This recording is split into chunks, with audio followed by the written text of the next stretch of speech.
მოკლედ ქართულ ფეხბურთზე და ქოცურ ტყუილებზე.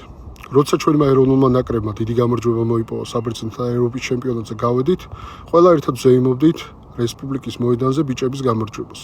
მღეროდით აფხაზეთის სამაჩაბლო საქართველოა და გახსოვთ ალბათ ირაკლი კობახიძე როგორც ჩააგდო სცენიდან გულშემატკივარმა, დაუსტვინა. ერთი თვის შემდეგ 22 აპრილს 2024 წლის 22 აპრილს მთავრობის ხდომაზე ირაკლი კობახიძემ შემოიტანა ინიციატივა და პირდაპირ თქვა, დაპირება გასცა, რომ საქართველოს 2028 წლის ჩემპიონთა ლიგის ფინალის მასპინძლობაზე განაცხად შეიტანდა.